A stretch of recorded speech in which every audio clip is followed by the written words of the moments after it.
Jain viewers, and welcome to my show, Police Diaries. Today we have a very special guest with us. He was retired as Deputy Inspector General of Police of Goa. He has served as a sub inspector. He has served as a on the supervisory post. He was direct police sub inspector. He was direct DYSP, and he has seen the lower ranks as well as the supervisory ranks. So, sir, welcome to our show. Welcome to our show. बरेचले very soft spoken officer and a gentleman. बरेचले तो आमच्या शोचे राहिला आणि you are direct sub inspector also and you are direct DYSP also. So, what difference could you make as a sub inspector and as a supervisor officer? Thank you, John, for inviting me, and I'm happy that you have been conducting such interviews for people in the uniform. I've seen many of your programs on the armed forces, and now that you have started with the police, it's a very good gesture. Achha, so as far as your question, see, rising in the ranks is a very ambitious and it's a very motivational for any police, any officer, if he wants to climb up the ranks, and the rank makes a lot of difference. So, yes, honestly, before joining, I never had any clue as to what was the ranking structure, the discipline, and all these things of a police officer. Because when we saw whether तो एक star असलो जाल्यार 2 star या 3 star तो inspector उरतलो. For us, that was as a lay person, that was my concept. After joining as a sub inspector when we joined, and then joining as a DYSP, I think it was there was a yearning that we had. If you have to achieve something to go rise up the rank, it's a way forward to or a shortcut, like going through the route through the ranks. So yes, it was very this thing, and you had to remember that how you worked as a sub inspector, that helps you, because if you are a direct DYSP and you have no clue about what your juniors are bound to take you for a ride. So that was an advantage working as a sub inspector. So they couldn't fool you. Because you knew the insides. Yes. For a common man, police inspector and DYSP rank are one and the same, unless you know the import of the ribbon in between. Yeah. Like I was saying, for a civilian who doesn't know the rank structure, तो सगळेच inspector होते तो ASI असो फक्त तो 3 that is true. So there is a confusion, but then afterwards what is more important is, are you able to convey or render service to the person when he most needs? That's important. So irrespective of the rank, whether even you're the highest rank, but if that person feels confident that you will give him some sort of justice, sympathy, empathy, whatever it is, he's bound to come to you, however, whatever your rank may be. That is there. For probation as a DYSP, probation as a probationary DYSP, you have worked in Maharashtra. As a probationary sub inspector, also you have worked in Maharashtra. So, what was the difference working in Maharashtra in both the capacities? Yeah, although as a sub inspector, most of our term we did it in Goa, because otherwise they used to send us to Maharashtra. But as a DYSP, yes, I was posted in Nasik Commissionerate. So in Nasik only I did my training, and in Nasik was my commissionerate. There is one thing, see, it's a huge, big state, right? So naturally, your ultimate is in that place is the commissioner. He is your my bap. He is your Anyadata. Whatever you have, it's the buck stops there. There is no other thing. Added to that, we were not so conversant in Marathi. So it was challenging. But then afterwards, you also had you were able to innovate, you were able to show your worth, and you were also appreciated in Maharashtra. And what motivated you towards the khaki uniform? Honestly, John, I never knew much, as I told you, before joining the department. We never knew. Except I knew one of my grand uncle was in the police department, so he was very happy when I joined. But then after we had just passed out, graduated, and it so happened all my colleagues who were, whether it is Serafine, Anthony Montserrat and all, they were all from Dempo College, and we were all there answering an interview. And yeah, at that point of time, sometime you see the glamour in the uniform. It's some that's the thing because that was. But when you get to the crux of it, wow, all that glamour goes. Then it is just hard work. You must have had a very bright career in your tenure, during your tenure, because I can see from your medals you have got two President's medals. One President Medal for meritorious services, one is for distinguished services, CM's Gold Medal, Yes. and lot of other medals, service medals you have. Yeah. Could you please tell us about your service career in the police? Yeah. Well, you see, I did 2 terms as exposition commissioner. Then there was my service as a sub inspector, where I worked 5 years in Panji police station. Then I was SP North, and a huge amount of challenges, whether it was the Scarlet killing case, whether it is the rape case, German case. I mean, wherever I went, somehow there was always these problems, and it was always a challenge sometimes trying to work them out. Like one day there were 5 murders on one particular day. And by the time I visited all these places, it was like 8 at night. And then after my DG called me and he asked me, Tum kya? That's when you were SP Yes, during that time. yeah. So I thought it was when you were sub-divisional. as SP. So I mean, Not good. that's why I'm saying my meritorious service counted all these things. And like my DG said, तुम क्या इधर बिहार बना के रखा?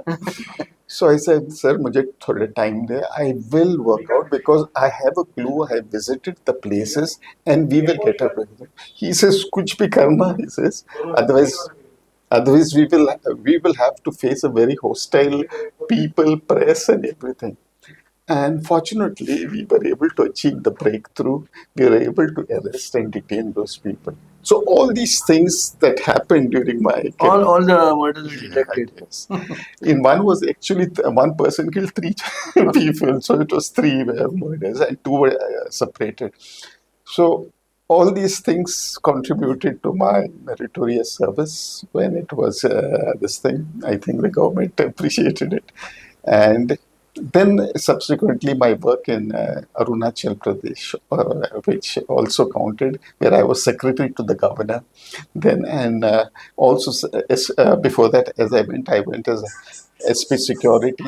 So it's a very big state, vast state, and it's a borderline state. So all these things, and yes, I got them. You were SP security in Goa also. Yes. So what is the difference of being SP in charge of security here and SP in charge of security in Arunachal? Yes. Now in Goa SP security has a hell of a lot of VIP securities. There are too many VIPs coming.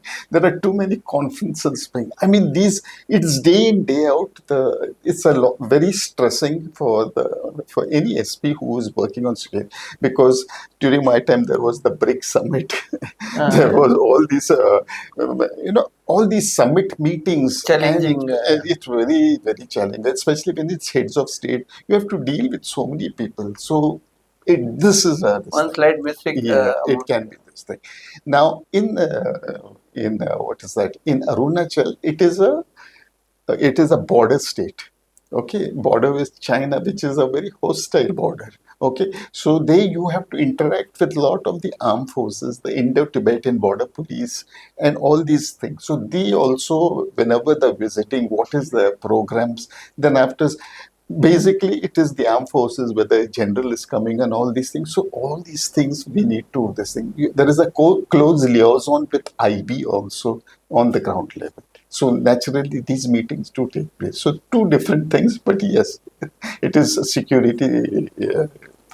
Sir, Hatke, you worked as a ADC to the governor also. So how was your experience as ADC to governor? Well, I had two terms as ADC to the governor, worked under four governors. And yes, it is a very ceremonial. So, I mean, you learn your soft skills come to the test in such places, because how the crowd may come with a lot of hostility, but then afterwards you have to brief him. You have to tell him that this is your decorum, whether you're preparing an invitation, how it has to be. A lot of protocol is involved in this, because the governor is a symbol of certain ceremonies in the state. And if those ceremonies are compromised, I think it gives a very bad picture about it. So yes, it was more relaxing. And then you are inducted into the IPS. Yeah. How's the feeling? Because you were waiting for it and finally it came. Yeah. See, for every police officer, see, you have to understand in the entire police IPS, there are just 3,000 officers. So when you get inducted, you're one of those in that secure list, a priority, wherein your sort of appointment is by the President of India. Okay, so these are, I mean, it's just normal. It's nothing, but it is a certain pride that gives you that, okay, you are chosen among all these things. But with all these, I mean, designations and rising, there's a lot of responsibility. Then you have to be more responsible. You have to be more understanding, and especially when you are coming inducted into this thing, your subordinates look to you that you should be more understanding to them, rather than, because a direct IPS doesn't have the touch of the ground level.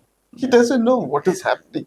So it is accepted that if they're least if they don't bother about the juniors or something of that sort, it is ठीक है साहब तो direct नेता का की तो खबर है आम चेक करते हैं. But when you are You come from the yeah, so they expect you to be more understanding. Suppose if they're coming late, they expect you say, see, look at how this thing, and otherwise they say तो he has become like Delhi officer wala. So you are caught sometimes into these things of understanding at the same time being firm in this. How was your visit to the NPA? It's really impressive. I mean, NPA is really impressive. I mean, Government of India has given, I mean, has put in so much of, whether it is the infrastructure, the facilities, everything is very, very impressive. It is really has a very high standard in NPA, and huge, and the weather is also nice in Hyderabad. So all these things, and it gives you a thing like, very inspirational to go take out. There's a lot of things you go on you can get a lot of books. You can digital reading. I mean, if you are really interested, there is a lot that you can do over there. You can even A write lot that you can learn. learn, absolutely you can. That is, I mean, whether it is firearms, whether it is the forensics, whether it is computer, oh, it's a very, I mean, the Government of India has truly done a very impressive thing as far as the training is concerned. And to even there are officers coming from outside the country, like there was from Maldives, there was from Sri Lanka, from Bhutan. Many of them do their training in India. So it is, yes. After induction, you visited some states as part of Bharat Darshan. You see, what happened, we were one of the very few batches. We went to Singapore. So that was, I think two batches before us went to Singapore, two batches after us went to Singapore, and then because of COVID, it was closed. So to honestly tell you, my batchmate Arvind, who was inducted first, he missed out. And I think Shaker, who went after me, he also has missed out. So I was rather lucky when we went to Singapore. It was very nice. They have Singapore being a small country but very compact, so they have these. In fact, they have once you are 18, you have to either join the army or the police or some civil this thing. So it's very cohesive. Their training academy means it's not like NP is huge, one big thing. This is like 2, 3 organizations are using all the facilities. So that So, as under all India services, after induction, your first posting was in Arunachal Pradesh. Arunachal, yeah. How was your posting, and how Yeah, were the people? yeah. See what had Goinkar happened. and Tanjay Oh, yeah. You see what happened. It was when I first went to Arunachal. Before going to Arunachal, I knew that Anthony D'Souza, the first batch of Goa police officers, had served there in Arunachal, and he was practically, I think, the last IG, IG. IG rank. Now DIG. No, that time it was IG was the highest rank, and after that it went on to Like become Goa. like became DG. So he was the last serving IG in Arunachal Pradesh. So I went and I just asked him. So he told me, Bosco, it's a very big state. There is very less infrastructure, but and it is a tribal culture. So you have to be very. He says people are very understanding that way. But if you interfere into their cultural thing, then it can get really messy. So with that briefing, I did go, and it was. I think it was during that COVID period. So naturally, I had to go to Goa to Delhi, spend a day. Then from Delhi to go to Dibrugarh, which is in Assam. And from Assam, it's about 4 hours. My vehicle came to collect me to go to Itanagar. And then, as my experience of from Dibrugarh to Itanagar, you cross the Brahmaputra. That massive this thing. And I was told before this bridge was, it is one of the second longest bridges in India. Before this bridge was built, they had to cross with a ferry. And the ferry used to take 2 hours. So I can't imagine. In fact, I later came to know one of my constables was telling me, he says, Sir ji, मेरा माँ बाप दोनों डूब गए हैं इस this thing. It was such a tragedy, and उसका body भी नहीं मिला. So that was a massive thing. So going to uh, from Dibrugarh to Arunachal. In fact, as we were going, I just asked the driver. I said, यहाँ से कितना time कितना दूर लगेगा.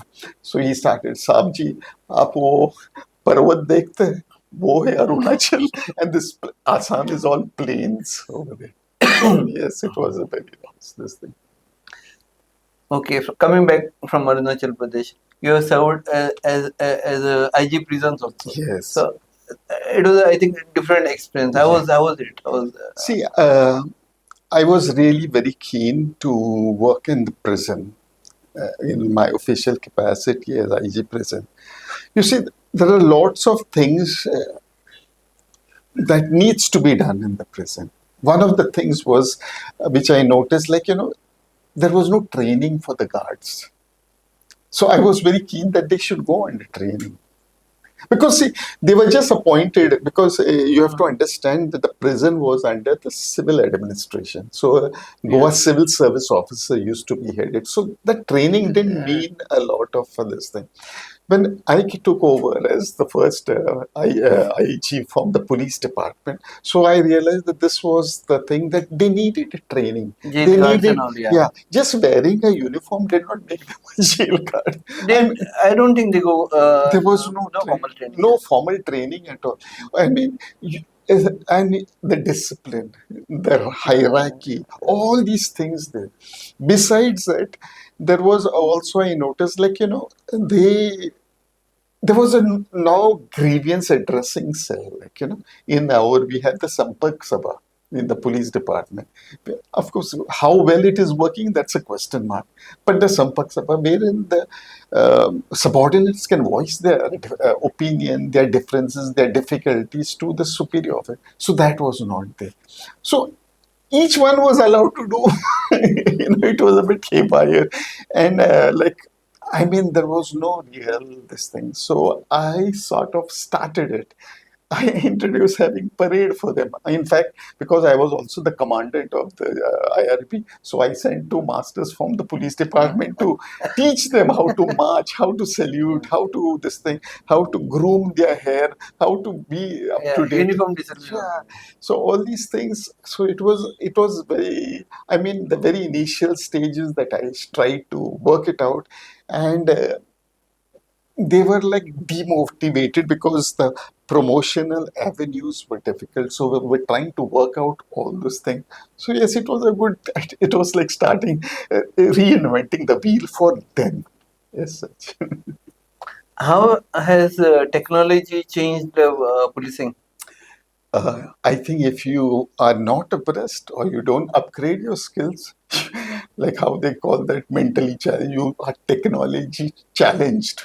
Today, if you are lost. I mean, when we joined, there was hardly anything, and today, I mean, it's very good if youngsters who join the department know are keeping should keep the skills, especially as far as technology, by having online training themselves, because others are going to be losing out on it. It has to come about. It is a two-side edged knife. It's quick to do sort of a crime, and it's also fast to also solve the crime. During our time, it used to take, you had to go through the MO, you had to go through this, you had to check out the history sheet. Today, you don't really require anybody, any new names pop up, and you are able to, wherever they leave their footprints on the technology, is you are able to track the person. So that is the old methods are required, but Required, yeah. you require, but this is you need to also upgrade yourself on these things. Any memorable cases that you remember? There are quite a number, but I will tell you of a case where I failed. Very few like to admit, but it is sometimes a failure. But what is important is you need to realize that you're a failure. I was, I think, a new age DPO in Margao at that point of time, and a murder had taken place somewhere close to Kanagiri, those areas. And it so happened that there was evidence that the person was at the scene. There was evidence, one fellow was able to identify him. And there was other evidence, I can't recollect now, which was there. And my inspector said, "Sir, we have caught the person." Now, it has always been my habit when to question or to sit down into an interrogation with me. Always had that habit.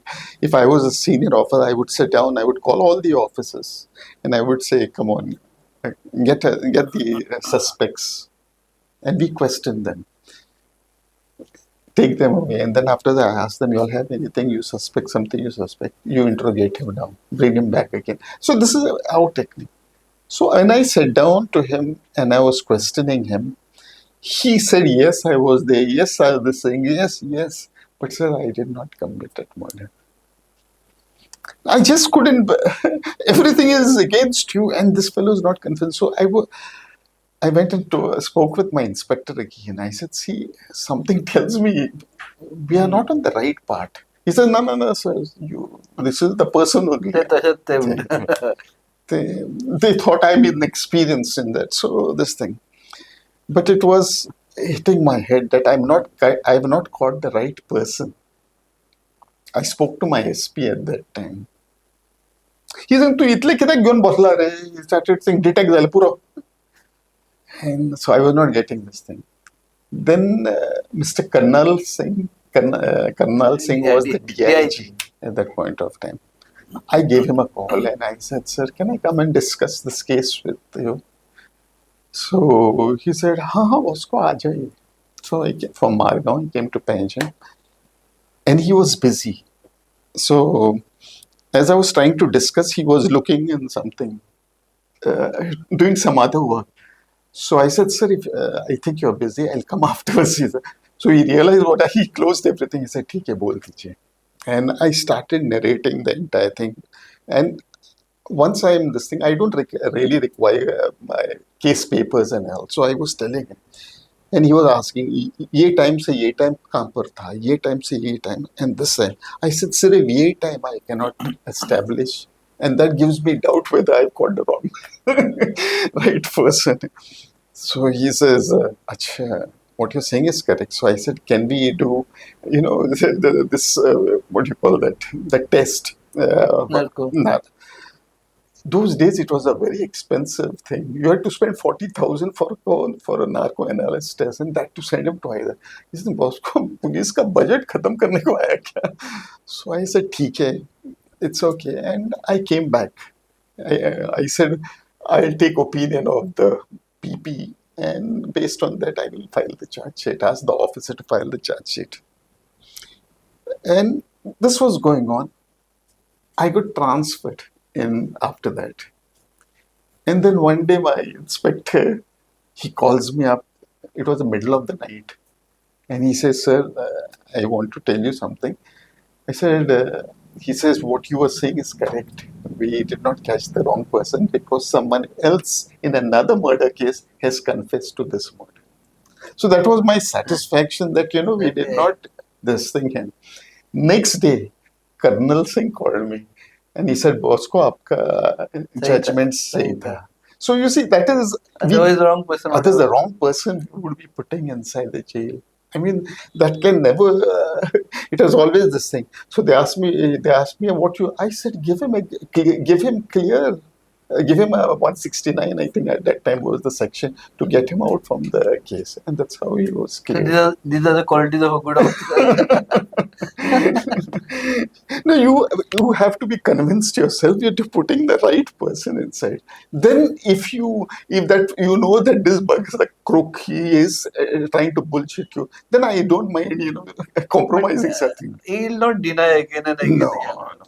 Because he admitted everything. Only thing is, it's a korung na apne. I said that where were you at that point of time? Now he couldn't establish an alibi where he was at that point of time. So yes, this was there. And very initial years of mine when I started as a sub inspector in Panjim police station.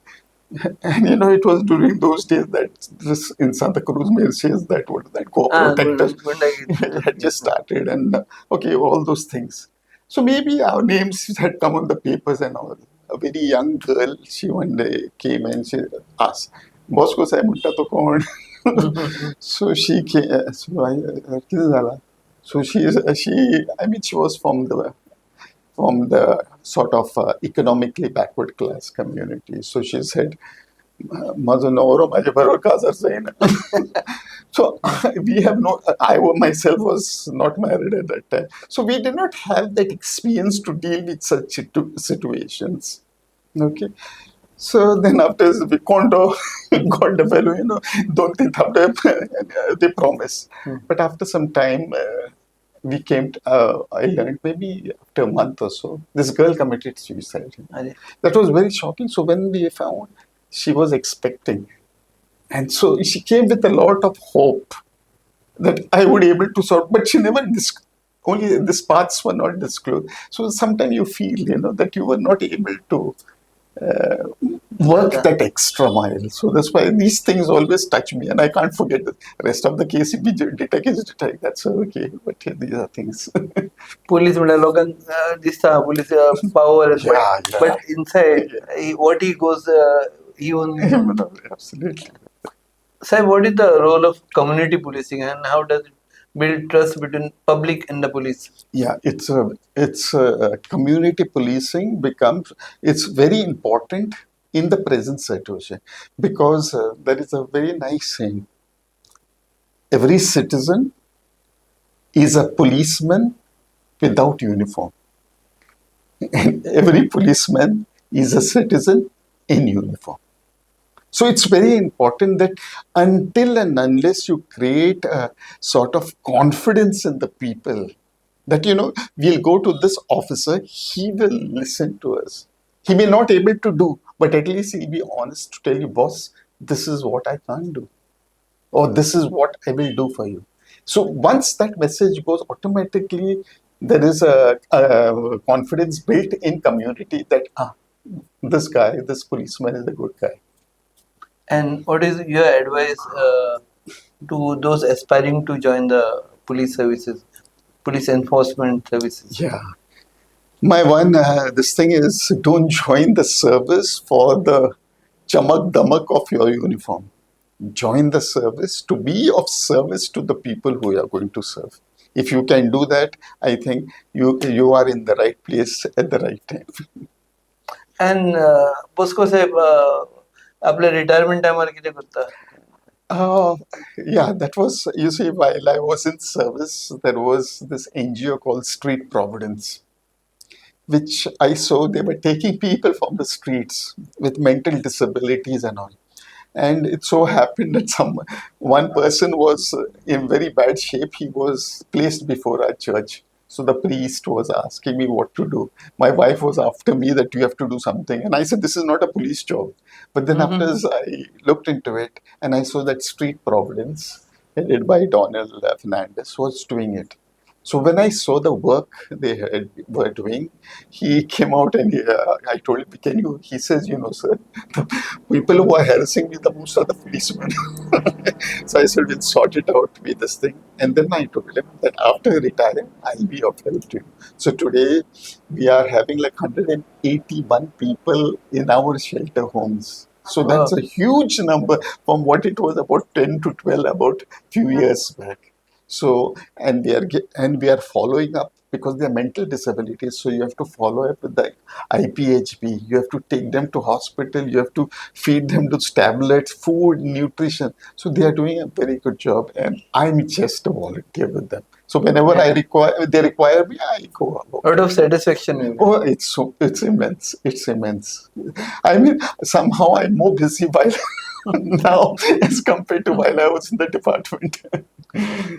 Now today when you look back at a police department, have you missed something? Missed, no, but if you ask me, after if you because sincerely, I would like because the police department is the face of the government. It is the only institution 24/7 you can call someone and the police will be there.